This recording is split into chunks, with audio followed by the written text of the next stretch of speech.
अकेले राहुल गांधी की बात नहीं है। आज देश में लाखों राहुल गांधी पैदा हो गए हैं। बातें बड़ी बड़ी, सड़कें उखड़ी पड़ी। साथियों नमस्कार, हमारे साथ हैं कुछ लोग जो हरियाणा से आए और वो लोग हैं जिन्होंने राहुल गांधी के कंधे से कंधा मिलाकर भारत जोड़ो यात्रा में भाग लिया। और आज एक इनका ऐसा जुनून है कि इन्होंने एक किताब भारत जोड़ो यात्रा राहुल गांधी जी की और भारत यात्रा दोनों पर एक किताब लिखी है। सोई साहब, कैसे ख्याल आया इस पुस्तक को लिखने का?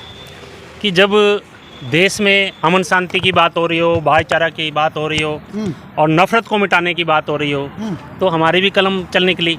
अच्छा। कि जब कदम चल रहे हैं, पैदल चल रहे हैं, देश के लिए चल रहे हैं, युवाओं के लिए चल रहे हैं, किसानों के लिए चल रहे हैं और देश हित में चल रहे हैं, लोकतंत्र की मूल्यों की रक्षा के लिए कदम चल रहे हैं राहुल गांधी जी के और पदयात्रियों के, तो हमारी भी कलम चली कि हम भी इस यात्रा पे कुछ लिखते हैं। तो हमने रचनात्मक भारत यात्रा के नाम से 2 किताब लिखी हैं, एक पार्ट 1 और पार्ट 2। बड़ा सवाल किया जा रहा था कि भारत टूटा ही कहाँ है जो भारत जोड़ा जा रहा है। भारत नहीं टूटा है और भारत टूटेगा भी नहीं और भारत टूटना भी नहीं चाहिए, लेकिन लोगों के दिल टूट रहे हैं।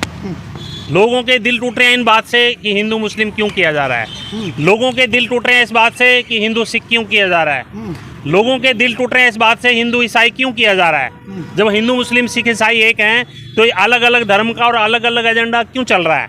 हम सब एक हैं, हम देशवासी हैं, सब देश से प्यार करते हैं, एक दूसरे से प्यार करते हैं, अमन शांति से रहते हैं। तो देश टूटने की बात ही नहीं है। देश नहीं टूट रहा है, भाईचारा कम हो रहा है, भाईचारा टूटने के कगार पे है, नफरत काम कर रही है। तो उस नफरत की दुकान को कम करने के लिए, उसका असर कम करने के लिए मोहब्बत की दुकान खोलना जरूरी था, जो राहुल गांधी ने जगह जगह खोलते हुए कन्याकुमारी से और श्रीनगर तक गए तो उन्होंने वो जगह जगह दुकान खोल दिया है। और इल्जाम लगा रहे हैं कि वो विदेशों में भारत का अपमान कर रहे हैं। अरे जब आप लोग जाके बीजेपी वाले लोग देश के में विदेश में जाके आप कांग्रेस के ऊपर हमला करते हैं, कांग्रेस के बारे में गलत बोलते हैं, तब तो आपको अच्छा लगता है। और जब कांग्रेस के लीडर जाके विदेश में जाके देश की बात करते हैं और किसी पार्टी के ऊपर किन मुद्दों पे विपक्ष के नेता होने के नाते कुछ बोल देते हैं तो फिर बुरा लगता है। तब क्यों बुरा लगता है? जब आप बोलते हो तो तब भी कोई और बोलता है तो तब बुरा नहीं लगना चाहिए। लेकिन आप हरियाणा से आए हैं, हरियाणा में अभी जो है किसानों के ऊपर फिर से लाठीचार्ज हुआ है, क्या कहेंगे? वो लाठीचार्ज अकेला किसानों पे नहीं है, वो किसान अन्नदाता है।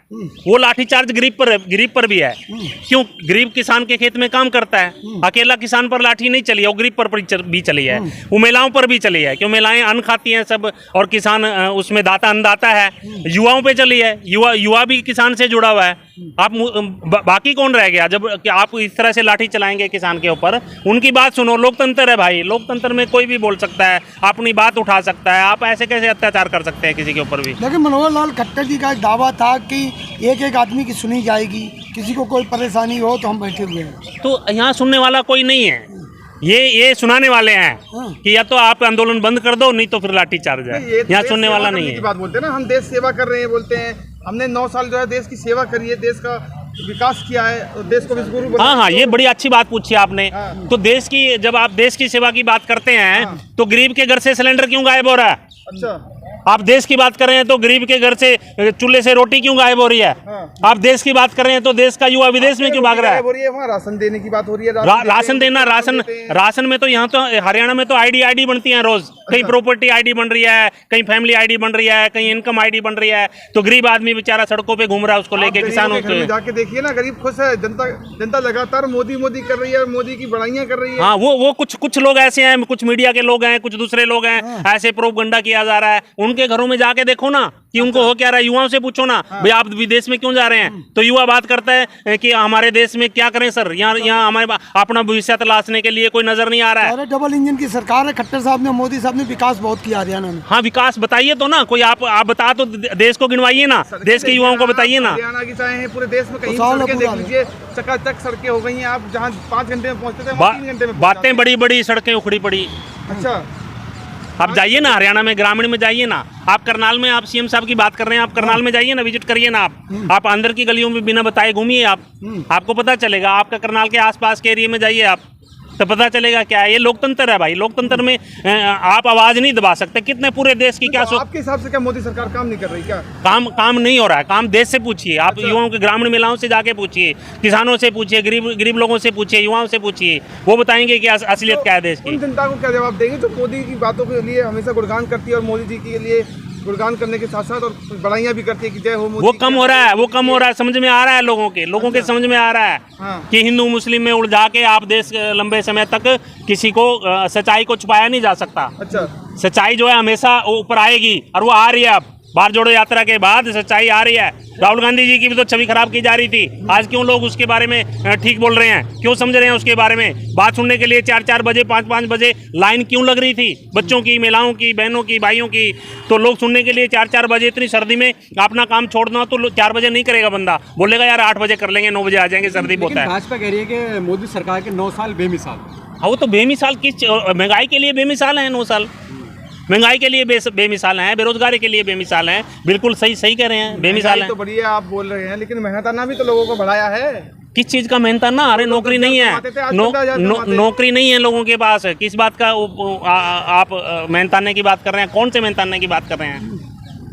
महीने पे जो आय मिलती है मजदूरों को, उस आय की बात कर रहा हूँ मैं। तो आय कहाँ से मिलती है बताइए ना? उनके पास, उनकी तो मजदूरी भी कम हो रही है, कहाँ मिल रही है? किसानों के हमें रेट के कल लाठीचार्ज किस बात पे हुआ? तो लोग ऐसे ही गुणगान करते हैं मोदी के। गुणगान करते हैं कुछ लोग, फैलाते रहते हैं। इन्हें पसंद करते, 2 बार जीत के आ चुके हैं ना वो। हाँ, 2 बार आ चुके हैं ना, 2 बार आ चुके हैं। कहीं 15 लाख की बात हो रही है, कहीं दूसरी चीजों की बात हो रही है, कहीं 2 करोड़ नौकरी देने की बात हुई। तो लोगों ने मानना ना, विश्वास किया ना लोगों ने। 15 लाख तो चुनावी जुमला था। हाँ, तो जुमला था, तो 2 करोड़ नौकरी क्या था वो भी बताइए पत्रकार जी। ये तो आज देश समझ रहा है, अमन की बात कर रहा है देश, अमन शांति से देश चलता है। तो कह रहे हैं 2024 में भी मोदी जी ही आएंगे। हाँ, वो दिन लद गए, वो दिन लद गए। आप अच्छा, तो आपके हिसाब से कौन आएगा? मोदी नहीं तो कौन? कांग्रेस पार्टी की सरकार आएगी और हाईकमान सोचेगी कौन प्राइम मिनिस्टर बनेगा, ये तय करेगी। और जो दूसरे दल हैं कांग्रेस के साथ जितने, वो मिलके सब ये इन्होंने तय करना है। राहुल गांधी को देखते हैं प्रधानमंत्री के रूप में? क्यों नहीं, लोग देखने लगे हैं। आप इंटरव्यू लेने जाते हो तो हम भी सुनते हैं, आप सोशल मीडिया पे देखिए, कोई टीवी में देखिए, बहुत लोग आगे आने लगे हैं। आज बातें बड़ी सड़कें उखड़ी पड़ी।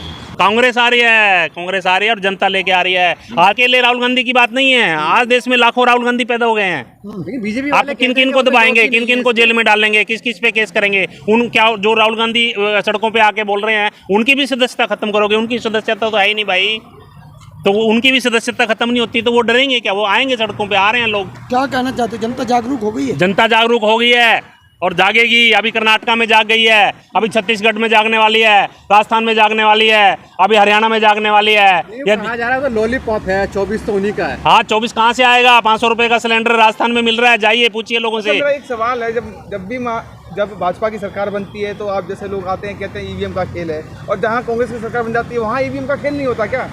जहाँ इस ये बहुत गहरा मुद्दा है। जहाँ पे आप जाएंगे कि इतना मूवमेंट चल पड़ा है, जैसे कर्नाटका में मूवमेंट चला, इस मूवमेंट को कैसे दबाएंगे? जहाँ कांटे की टक्कर होती है वहाँ हो सकता है कुछ होता हो। अच्छा, तो इस इतने बड़े मूवमेंट को दबा नहीं सकते। जैसे अब मूवमेंट चला हुआ है, जो इन स्टेटों में अभी 4-5 स्टेटों में इलेक्शन होने वाले हैं। मध्य प्रदेश का आंतरिक जो सर्वे आ रहा है, राजस्थान का आंतरिक सर्वे आ रहा है, छत्तीसगढ़ का आंतरिक सर्वे आ रहा है, हरियाणा का आंतरिक सर्वे आ रहा है, आप सबको मालूम है। सब में भाजपा आ रही है, कांग्रेस आ रही है और जनता लेके आ रही है। आज कांग्रेस वर्कर को इतना काम करने की जरूरत नहीं है, आज जनता ही तरसता है, वही लेके आएगी सरकार। अच्छा, धन्यवाद।